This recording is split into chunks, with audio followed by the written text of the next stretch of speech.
तो ठीक है प्यू, अब हम ये दो क्वेश्चंस और देखते हैं किस टॉपिक के अंदर, वही special case C F and P I of sine a x and cos a x. पहले इस वाले क्वेश्चन को देखते हैं और इसमें आप देख ही सकते हो कि equals to cos two x है, यहाँ पे इक्वल्स टू साइन एक्स है, तो आपको देखते ही पता चल जाता है कि ये किस टॉपिक के अंदर का स्पेशल केस है। तो खैर अभी हम उस क्वेश्चन को देखते हैं जो उस तरफ है। चलो तब इस क्वेश्चन की बात करते हैं। यहाँ पे सबसे पहले तो इसकी सी एफ को फाइंड करना होगा, तो इसकी सी एफ फाइंड करने के लिए आपको ये जो चीज़ है इक्वल्स टू 0 रखनी होगी। तो आप वही चीज़ यहाँ पे मेंशन करते हो कि for C F D cube plus D square minus D minus 1 y should be equals to 0।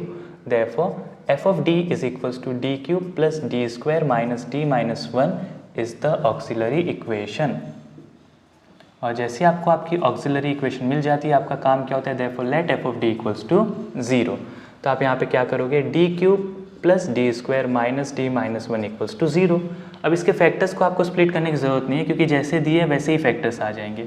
इन दोनों में से डी स्क्वायर कॉमन लोगे सो डी प्लस 1, इन दोनों में से माइनस 1 कॉमन लोगे सो डी प्लस 1। ये जो दो के पैर है उनमें ही फैक्टर्स आ चुके हैं। तो एक ब्रैकेट आएगा डी प्लस 1 का, दूसरा ब्रैकेट आएगा डी स्क्वायर माइनस 1 का। सो डी प्लस 1 और डी स्क्वायर माइनस 1 क्या है, D minus 1 into D plus 1 equals to 0। तो डी की वैल्यू क्या आ रही है, इन दोनों से सेम वैल्यू आ रही है माइनस 1 और यहाँ से वैल्यू आ रही है 1। तो आप यहाँ से क्या कंक्लूड करा सकते हो कि m1 और m2 आपकी वैल्यू सेम है, दैट इज -1, और m3 आपका अलग से है, that is +1। So C F आपका क्या होगा, c1 plus c2 x e raise to negative x इसकी वजह से, और इसकी वजह से क्या आएगा c3 e raise to x। तो यहाँ पे फाइनली आपका सी एफ आ चुका है, और यहाँ पे आप मेंशन कर सकते हो where c1 c2 c3 are the arbitrary constant. ये तो खैर बहुत इजी चीज़ थी, फटाफट हो गई। अब हम इसके सबसे मेन पार्ट पे मूव ऑन करेंगे and that is the P I. Clear? चलो अब यहाँ से हम मेन चीज़ चालू करते हैं। देयरफॉर पी आई क्या होगा, ऑक्सिलरी इक्वेशन डिवीजन में चली जाएगी। सो 1 upon D cube plus D square minus D minus 1 और कॉस 2x। यहाँ पे आपकी a की वैल्यू क्या है, 2। अब आपका काम क्या होता है, जितने भी डी स्क्वायर दिखे उसकी जगह नेगेटिव a स्क्वायर डाल दो। तो चलो अब यहाँ पे देखो कि डी क्यूब को आप सबसे पहले क्या लिखोगे, डी क्यूब को लिखोगे D into D square plus D square as it is, negative D as it is, negative 1 as it is, और कॉस 2x। अब आप यहाँ पे रिप्लेस, मतलब आप यहाँ पे मेंशन कर दोगे कि एफ ऑफ डी के अंदर in F of D replacing D square with negative a square. आपके ए की वैल्यू क्या है, 2। सो क्या हो जाएगा, ये बाहर वाला डी एज इट इज़, और डी स्क्वायर की जगह कौन ले लेगा, नेगेटिव 2 स्क्वायर, प्लस इस डी स्क्वायर की जगह कौन लेगा, negative 2 square, negative D as it is, negative 1 as it is, cos 2x।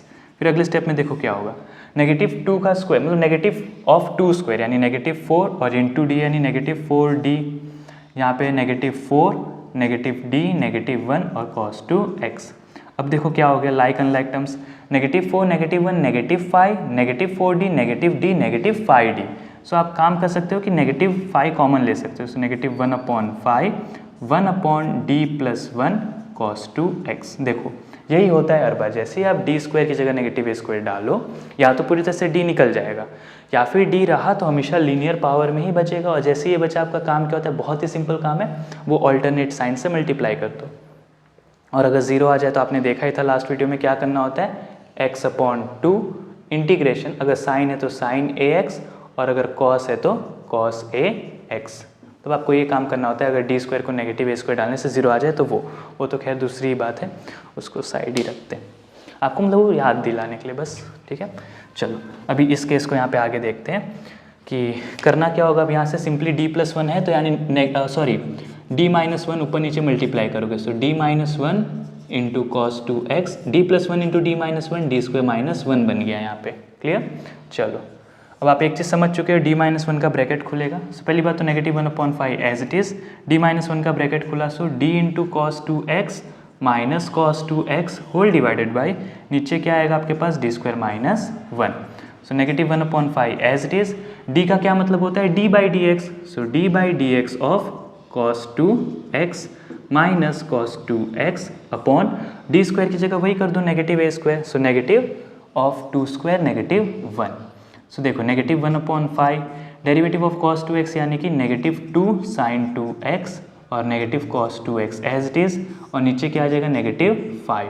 So minus minus मतलब देखो क्या हो रहा है, माइनस माइनस प्लस, फिर से नेगेटिव आ जाएगा, और 5 5 ज़ा 25 और अंदर क्या बचेगा 2 sin 2x plus cos 2x। Done, ये आ चुका है आपका PI और आपका CF ऑलरेडी क्या आ चुका था ये। सो फाइनली आप क्या लिख सकते हो कि finally y is equals to CF plus PI। So y क्या आएगा आपके पास C1 plus C2x e raise to negative x plus C3 e raise to x और -1/25 2 times sin 2x plus cos 2x। Done, ये आ चुका है आपकी y की value where C1, C2 and C3 are the arbitrary constant. देखा आपने क्या हुआ, इस बार क्यूबिक इक्वेशन थी डी स्क्वायर की पावर, हमने देखा आपने ध्यान से कैसे कैसे हुआ, लीनियर पावर बची, फिर हमने रैशनलाइजेशन किया, ऊपर वो डेरिवेटिव वाला स्टेप आ गया, जैसे ही रैशनलाइज किया नीचे स्क्वायर मिल गया तो फिर नेगेटिव ए स्क्वायर डाल के आंसर ला दिया। क्लियर। चलो, कितनी बार ऐसा होता है कि यहाँ पर फिर से वो जीरो हो सकता है कि मतलब डालने से जीरो आ रहा हो, तो वही करना है, x/2 कर देना है। ठीक है, अब हम ये वाला क्वेश्चन देखेंगे कि solve d² - 5d + 6y = sin 3x। ठीक है,